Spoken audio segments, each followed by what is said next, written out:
Welcome to the Deep Dive. We take your sources, we dig in, and we try to pull out the most fascinating insights. Today we're tackling, well, a real head-scratcher.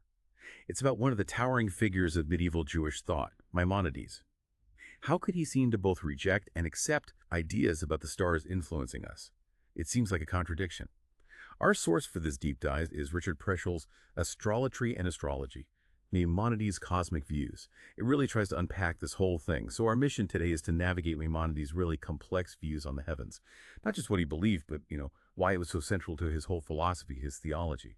We'll look at his kind of surprising story about how humanity went from truth to error and how that connects to, well, how we learn and how we forget things. Yeah, it's fascinating. We're stepping into a worldview where stars weren't just, distant lights. They were seen as active forces in people's lives and their beliefs. And what's really compelling is how Maimonides uses these ancient cosmic ideas to teach something timeless, really, about the human mind, our capacity for incredible insight, but also for, getting things profoundly wrong. Okay, let's start there. Let's unpack this idea Maimonides called Astrolatry, star worship. He lays this out in his huge work, the Mishneh Torah. He paints this picture. Humanity starts out pure, right? Monotheistic, knowing the one true God. But then, around the time of Enoch, he says, there was this error of judgment. People started thinking, hey, let's honor the planets, the stars. It's sort of like honoring the king by honoring his ministers. Exactly. That was the rationale. They thought it was honoring God indirectly. But over time, that distinction blurred. They forgot the true God entirely and just started worshiping the stars themselves as gods. So what's the bigger idea Maimonides is getting at here? It's not just history for him, is it? No, definitely not just history. It's a pattern, a universal one. He has this striking line: error is just as universal as truth. And he calls this error system the Sabian religion. That was his term for this sort of ancient, widespread idolatry focused on the heavens. He saw it as this fixed, binding system of error that embraced the whole earth. Wow. And he describes their whole cosmology, too, right? Yeah. With this very specific model of the universe. Oh, yeah, very detailed. It's like an onion, almost. Earth sits right in the center, unmoving. And around it. 7 concentric spheres, each carrying a planet. The sun, the moon, Mars, Mercury, Jupiter, Venus, Saturn, the ones they could see. And these weren't just floating up there. They had power. They even governed the days of the week. That's right. Monday, Moon Day. Tuesday, ruled by Mardi in French. Wednesday, Mercury, Mercredi. Thursday, Jupiter, Judy. Friday, Venus, Vendredi. Saturday, Saturn. Sunday, the sun. It was all interconnected. The source makes a point, though, that Maimonides wasn't just vaguely talking about all paganism. He was very precise. Extremely precise. For Maimonides, fundamentally, there's only one kind of idolatry that really matters at the root level, and that's astrology, worshiping these celestial bodies. So he saw a unity behind all these different pagan practices. Exactly. It suggests he saw this single core deviation from the truth of the one God. His goal wasn't really historical accuracy in the modern sense. It was about teaching a fundamental lesson based on the Torah. And what's kind of wild is how much evidence later scholars found that seemed to back up this idea of universal star worship. This guy, Charles-François Dupuy, in 1794. Right, centuries later. Yeah, he compiled this massive list, things like the 7-branch menorah in the Jerusalem temple representing the 7 planets. Mm-hmm. Interesting connection. Or the 7 gates of Thebes, each named after a planet. The 7 levels of the Tower of Babylon with an 8th on top for the sky itself. Even musical instruments? Apparently. Pan's flute with 7 pipes, Apollo's lyre with 7 strings, and of course the 7-day week, which is still with us. It's compelling evidence for how widespread these ideas might have been. It really underscores why Maimonides saw this as the fundamental error. Not just one among many, but the core mistake humanity made. It wasn't just ancient history. It felt like a universal human tendency to him. So where did Maimonides get all his info on this Sabian cult, these specific practices? His main source seems to have been an Arabic text, pretty obscure now, called the Book of Nabatean Agriculture. And what did these Sabians do, according to this book? Well, he says they raise statues to the planets. Golden ones for the sun, silver ones for the moon. They linked metals to planets, specific climates to planet. Like associating gold with the sun, silver with the moon. Right. And copper, lead, iron, tin. Oh, yeah. And the 7th metal, carcini, linked to Mercury.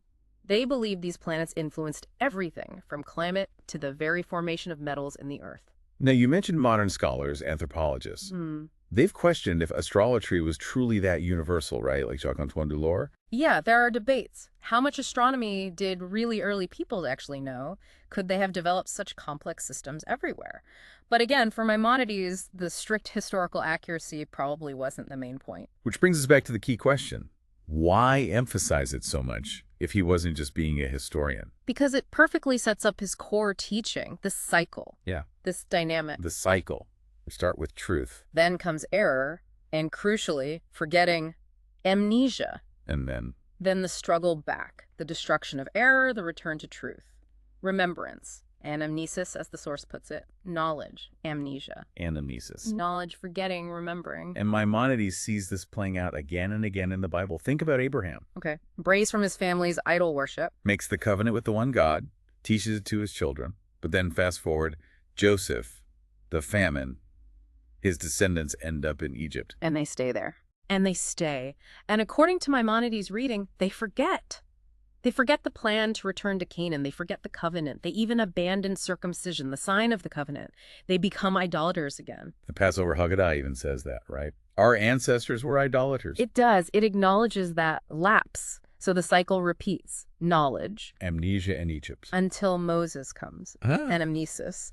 He has to remind them, drag them back almost to worshiping the one God, remind them of the promise of the land. It's a fundamental pattern. Okay, this cycle is key. But to really get inside Maimonides' head, the source says we need to understand how he wrote. He's called an esoteric author. Right, meaning he often wrote with, let's say, layers of meaning. He might express his deepest ideas in disguise. And the disguise mentioned here is presenting Platonic ideas as if they were Aristotelian. Why do that?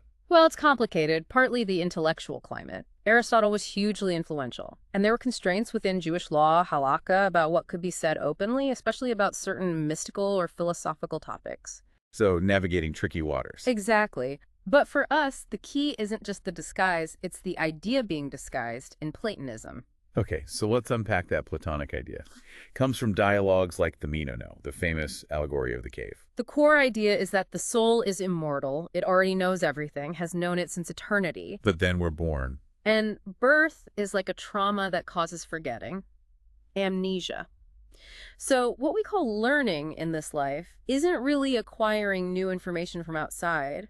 It's what? It's remembering, recollecting what the soul already knew, anamnesis again.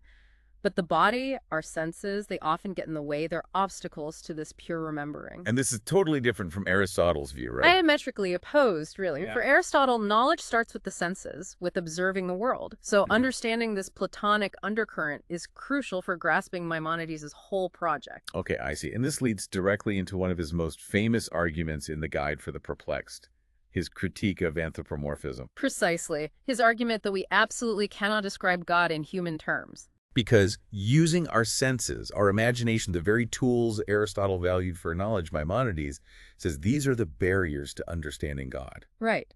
When the Torah talks about God's hand, or God's seeing or hearing, those are just metaphors, necessary concessions to human understanding. Like the shadows on the wall in Plato's cave. The prisoners think the shadows are real. Exactly.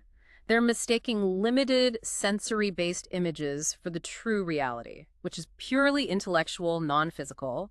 Trying to imagine God is like trying to grasp sunlight by looking at shadows. And this shapes how he interprets the most profound mystical parts of the Torah. Definitely. It's key to his understanding of the two great secrets, as he saw them. 𝗂𝗶𝗆, the work of creation, and 𝗂𝗶𝗆, the work of the chariot, that mystical vision of Ezekiel. So even big concepts like God creating the world or divine providence. Even those, Maimonides argues, are ultimately metaphors when applied directly to God. We understand creation or guidance in human terms, making something, looking after something.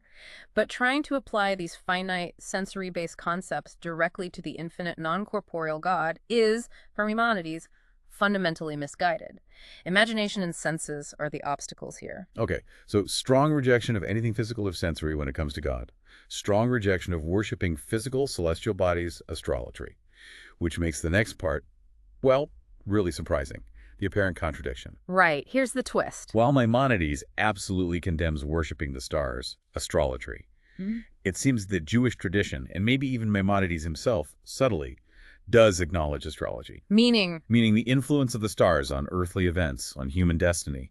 Not worship, but influence. Okay, that's a crucial distinction. Worship versus influence. Let's look at an example the source gives from the Midrash Bereshit Rabbah, an ancient rabbinic text. Abraham is talking to God, complaining. He says basically, my astrological forecast, my mazal, says I can't have a child. Mazal literally means constellation or star sign, but also destiny or luck. Okay, so Abraham believes his destiny is written in the stars. What does God say? God doesn't say that's nonsense, stars have no power. Instead, he says something fascinating. He says, effectively, as Abram and Sarai, you're right. You can't conceive according to that destiny. But as Abraham and Sarah, you can conceive. He changes their names. Wow. So he alters their identity to, in a way, sidestep or overcome the predicted stellar influence. Exactly. Which strongly implies the influence was considered real, otherwise why the need to counteract it? If God can change the influence must exist. That's a powerful point. What else? Then there's the Talmud, the bedrock of rabbinic Judaism. In Tractate Shabbat, there seems to be a debate.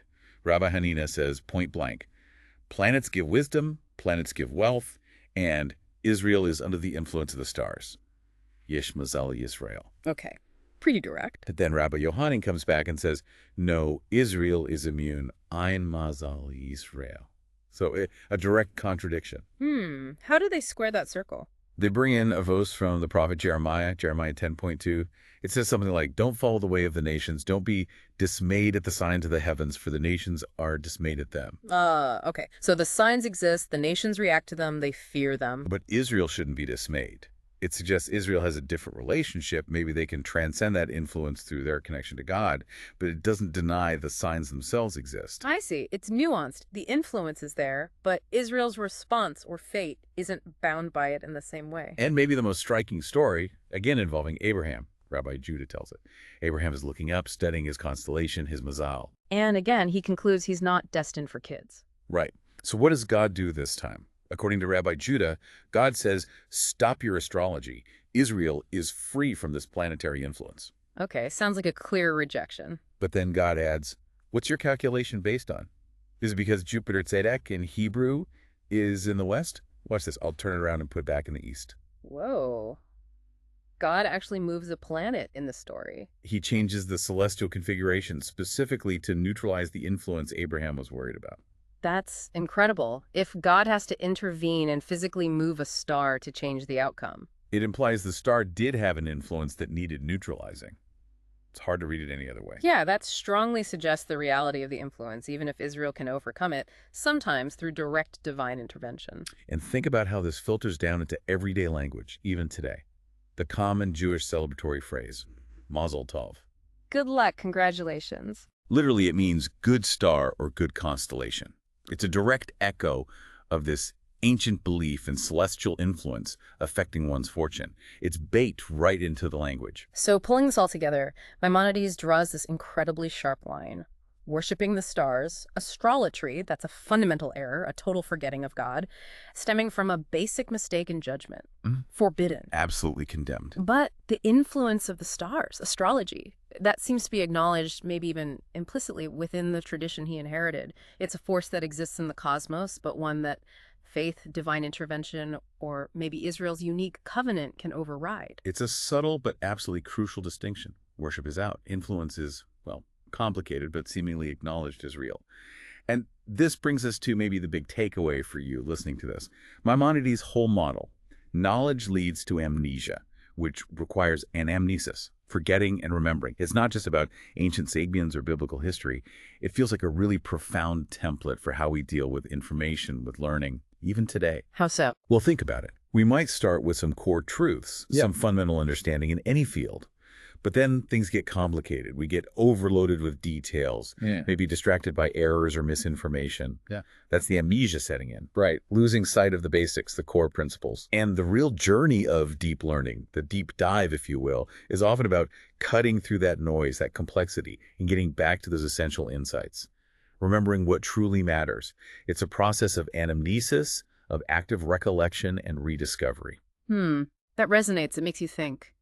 If Maimonides saw truth as something we inherently possess but can easily forget, only to recover it through this effortful process of remembering, It poses a really interesting question for you, the listener. What truths, what core understandings might you have sort of drifted away from in your work, in your life, in your own studies? What essential knowledge might be buried under layers of complexity or distraction? Yeah. And what would it take to start that process of anamnesis, of remembering, Yeah. to clear away the noise and reconnect with that deeper understanding? It's a challenge to consider how much of what we think we know day to day might actually be like those shadows on the cave wall distractions from something more fundamental, something worth remembering.